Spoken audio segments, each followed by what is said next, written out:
If I look a little nervous, it's because I am. I'm nervous about saying something wrong or forgetting to say something in all these notes that I don't have an opportunity to respond to after I sit down. I'm nervous that I'm going to offend you and that you might, that might unduly influence your decision.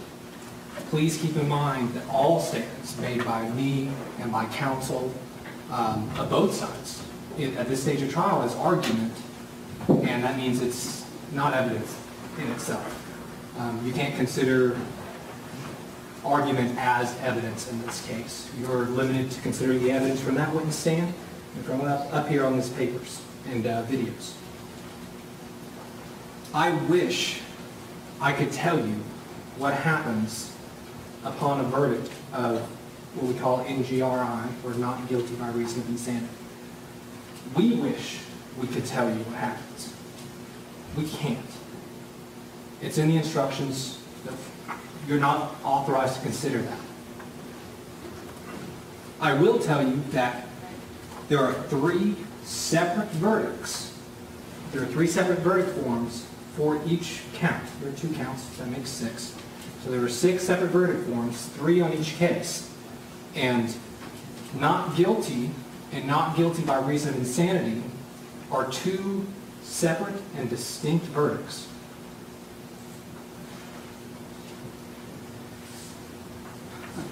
I promised you in opening statements that we would do the best we could to give you the tools to evaluate witness statements, to evaluate the confession, which we did end up seeing on that video, to evaluate talk about the confession, to evaluate his behaviors. I believe that we gave you those tools, and I believe that, especially when viewing the video, that you utilized those tools and looked at each statement and saw how it fit into the bigger picture, saw how it fit into all the statements. You saw Dr. Price tell you that schizophrenic breaks usually occur in the late teens and early 20s. That's Mr. Lott in 2016. You saw on that video the tangential thought process that Dr. Falls described. You saw Kody open up with his delusions when he realized he had, as Dr. Price put, a sympathetic ear. And how could you not see on that video that those crazy delusions were not sincerely held? And that they obscured his reality.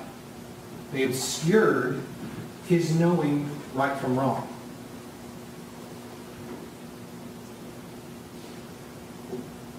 Another reason for showing lack of remorse, besides not having a conscience, is not knowing what you did is wrong. But you saw further Kody's broken and confused thoughts. You saw his mood symptoms, as described by Dr. Price. And you saw even suicidal ideation. You saw on that video, the same as all of us in this courtroom, the strange actions and behaviors of a person who's mentally ill. And both doctors noted that even after the confession, Kody was still exhibiting the same symptoms of schizoaffective disorder. Of course, Kody was more rational after medication and treatment when he talked to Dr. Price than he was when he was not on medication when he talked to Dr. Falls, because he's being treated for a severe mental illness that impairs his ability to be rational. You heard Dr. Falls, who did talk to family members and spoke with Kody without any antipsychotics, and then with them, who meticulously, over a very long period of time, laid out each seemingly rational reason and each irrational or delusional reason, or I should say thought, that was going through Kody's head when this shooting was committed. You heard Dr. Falls testify that it's his opinion that this would have happened with or without drugs, and that Kody exhibited those delusions without drugs both before and after the shooting, the tragic death of Ms. Landavaso. Kody, in many statements, has given many reasons and many thoughts for what he did. Many of those conflict with themselves, they conflict with each other, and that's because he's severely mentally ill. It was a mess of thoughts up there, a mess of motivations. And the fact that Kody has a severe mental illness is not disputed in this case. And voluntary intoxication is not a defense. But if you believe that Kody had a severe mental illness caused by real damage to his brain by repeated drug use, that can be a type of mental disease or defect contemplated by the insanity defense. In Kody's mess of thoughts, both rational and delusional, many were crazy.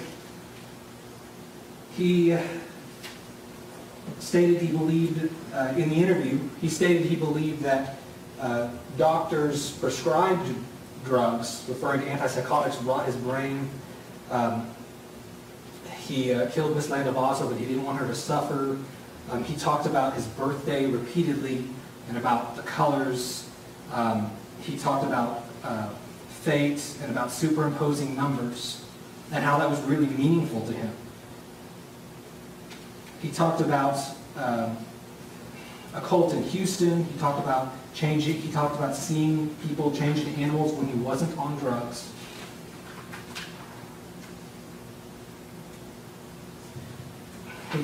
He mentioned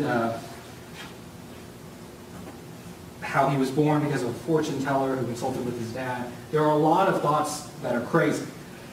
Some specific thoughts, though, that I'm going to point you to undermine, or as Dr. Falls put it, invalidate his knowledge of wrongfulness, which is really the issue here. After Detective Killingsworth got him to open up, that you saw on the screen, he said, Kody says, "I saved her from the evil of this world." He says,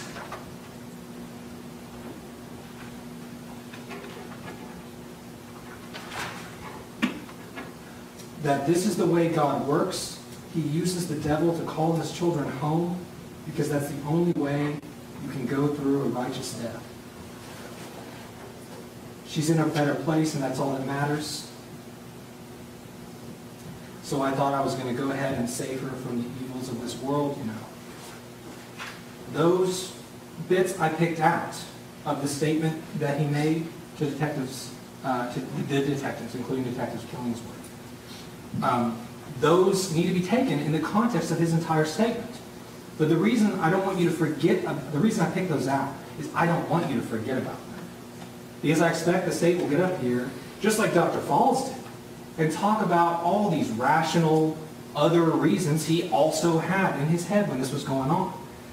But as Dr. Falls testified, if even one delusional, sincerely held delusional belief caused by a severe mental disease or defect undermined or interfered with his knowledge of wrongfulness, then it's Dr. Falls' opinion that he was insane at the time of the offense. Dr. Price did not share that opinion, as you heard.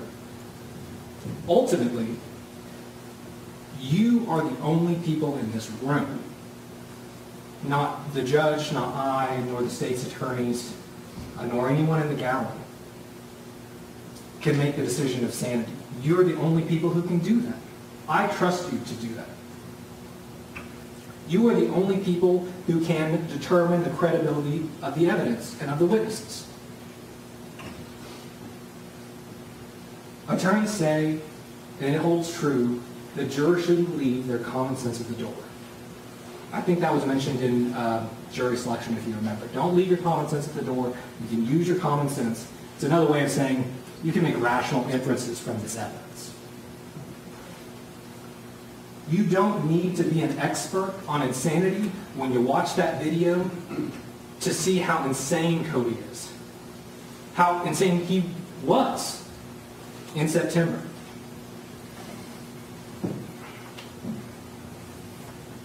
Even Detective Killingsworth said, quote, "From my experience, whoever did this probably needs some help. Now what happened to those girls is terrible. But whoever did this definitely needs some serious psychological help." You heard Detective Killingsworth testify that was a technique he used. But it rings true to us. It rings true in this courtroom because it is common sense.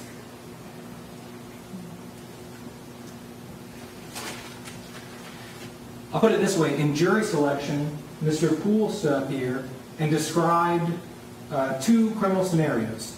One of those scenarios, a man robs a football official on the 50-yard line during, he might have said Super Bowl, or he might have said a busy game. I don't remember. But in the middle of the day, robs a man on the 50-yard line of a busy football game. And he said that might be insane on its face. Do you think that guy who robbed that official wouldn't run away? Here, we have a man in the middle of the day with lots of witnesses who kills a total stranger without anything real to gain. He had nothing real to gain, only delusions. Dr. Price testified, Kody thought this would magically solve all his problems. The only way that makes any sense is if Kody's seriously mentally ill. And in this case, you've seen evidence that Kody was insane. All right, so I want to lay out the chronology or series of events in a little more detail. And I'm going to start with before this incident, a year before, Kody was diagnosed with this disorder that was present in September of 2016.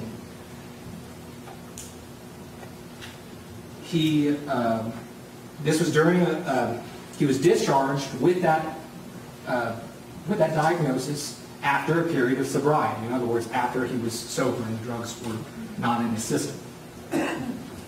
Then after release from this facility, he hides his mental illness from his family. As you heard Dr. Price testify, people often try to disguise their delusional beliefs or hallucinations. He hid that from his family. He hid it from his mother, who he's trying to protect. He self-medicates and ends up in a cycle of opioid tolerance and withdrawal.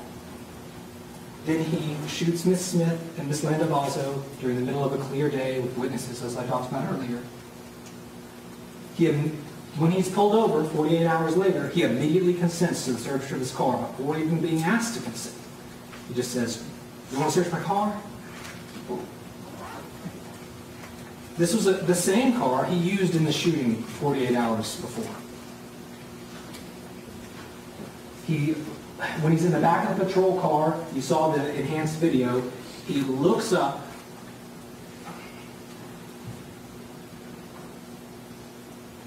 I would like you to go back and relook at that video, because it doesn't look like he's praying. It looks like he's talking to Jesus. And in a case like this, there might be a distinction there that we ought to take seriously. And talking to Jesus fits in with his delusions about the war between good and evil, and trying to get God involved.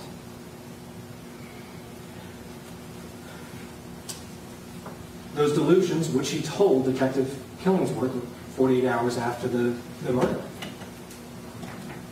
Then a year later, He talks to doctors. A year later, he talked to one doctor, and then 2 years later, he talks to another doctor, both of which he reiterated his delusional beliefs, and he still presented symptoms of schizoaffective disorder. It's undisputed that Kody has a habitual drug use problem where he developed tolerance to the drugs. Again, using common sense, why would a person with delusions, hallucinations that they know other people don't see or believe use opiates? Why would someone do that? I encourage you to use your common sense on that.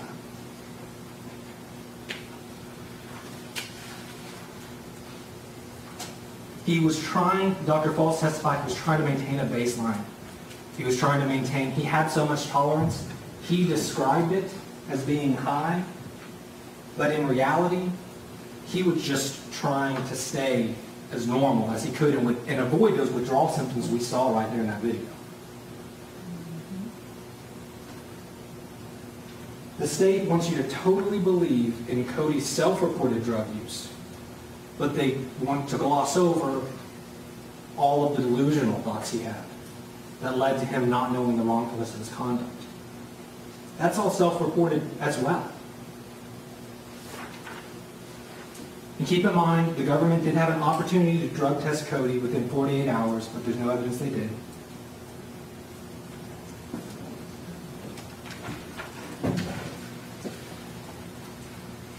So I want to talk to you about that sympathy instruction that Mr. Rasmussen mentioned earlier.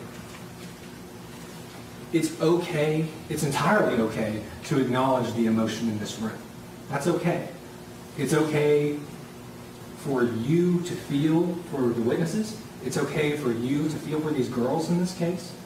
It's totally okay for you to be aware of the emotion in the gallery here and here over the last week and a half.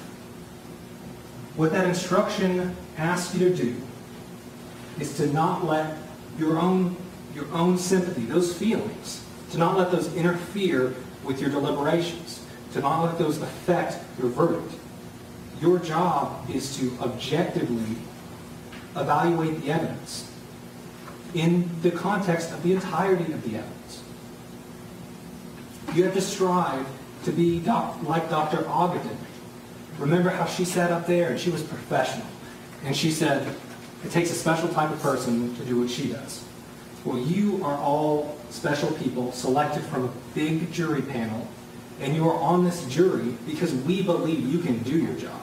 We believe that you can set aside your sympathy, set aside your prejudice, set aside your resentment, and evaluate whether or not we met our burden to show that Kody, due to a severe mental disease or defect, did not understand the wrongfulness of his conduct.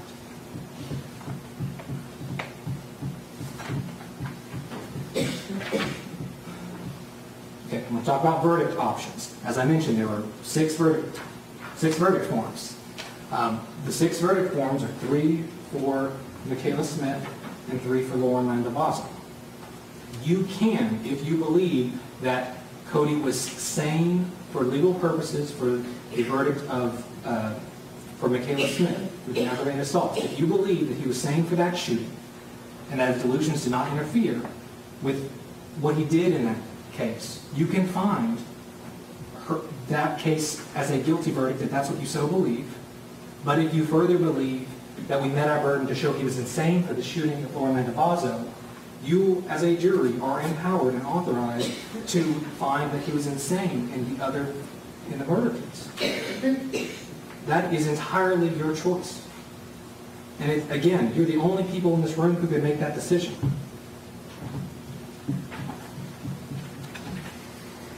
After I sit down, it's going to be, it always is, extremely difficult for me to sit there and not be able to respond to anything the state says. That's the reason I keep looking at my notes.